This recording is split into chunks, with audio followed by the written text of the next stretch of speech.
This segment of the news has been brought to you by Sun Oil Limited.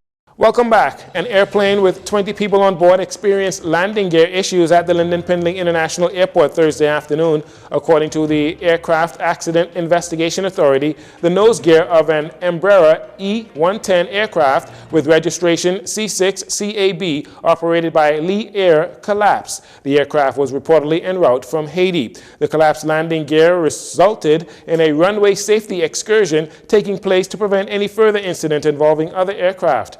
There were no reported injuries once rescue teams secured all of the passengers and the pilots. The Aircraft Accident Investigation Authority continues their investigation into this matter. In news from the crime beat, a 22-year-old man is in police custody after he allegedly stabbed a man on Grand Bahama last night. According to police reports, a stabbing incident occurred at a business establishment on Pioneers Way in Freeport. Preliminary reports reveal that shortly after 7 p.m., the victim got into an altercation with a male known to him who stabbed him to the upper back. The victim was taken to hospital for medical treatment, where he remains in serious condition. Police are actively investigating.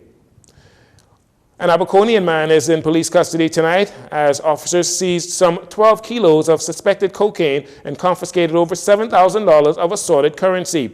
Police say the 46-year-old male of Murphytown, Abaco, was arrested around midday on Thursday after he was allegedly found in possession of the suspected cocaine and the cash. Preliminary reports indicate that the officers of the Abaco district, acting on intelligence, conducted a search of the suspect's home and allegedly made the discovery. The drugs have an estimated street value of $250,000. Active police investigations continue there as well. The Royal Bahamas Police Force continuing to crack down on those who choose to take the path of criminal activity. A 35-year-old male of Central New Providence was taken into police custody around 2:30 p.m. on Thursday for allegedly being in possession of dangerous drugs and ammunition. According to police reports, officers attached to Operation Ceasefire conducted a search of the suspect's residence. It was there that officers discovered a quantity of suspected drugs and the ammunition. The male is assisting police with their investigations. With Fire Festival organizer William Billy McFarland released from a U.S. prison earlier this year, the man behind the fiasco of the 2017 concert event on Exuma is considered a fugitive here in the Bahamas, according to Deputy Prime Minister and Minister of Tourism, Investments and Aviation, Chester Cooper, who said so earlier this week. Meanwhile, there has been speculation that Mr. McFarland has returned to the country and may be in the Exumas based on a recent post made on his TikTok account. Commissioner of Police Clayton Fernando says police at this time cannot confirm those speculations.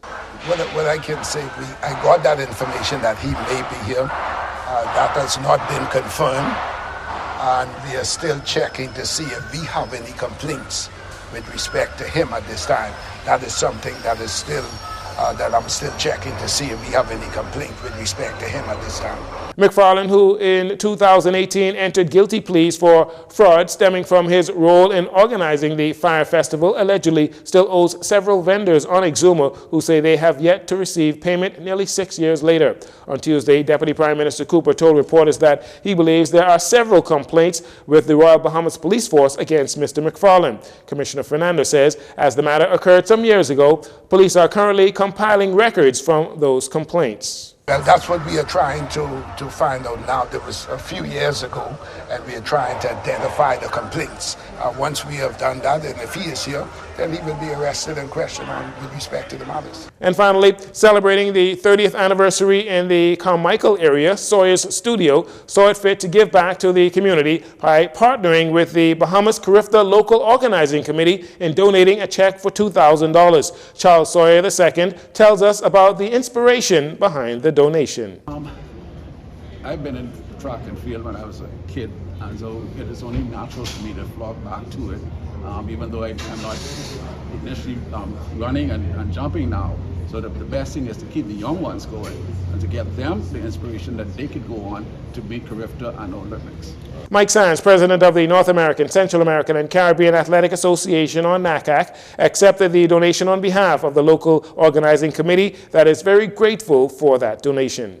You know, this type of example is what is needed to continue the quest that we're on for the 50th edition, and so a dollar makes a difference, and so I encourage Corporate Bahamas to follow suit and assist us in putting on the best Carifta ever 50th edition at Easter weekend. So again, thank you very much. The 2023 Carifta Track and Field Championships, they'll be held during the Easter holiday weekend, April 7th to the 10th at the Thomas A. Robinson Stadium, with Jamaica as the defending champion.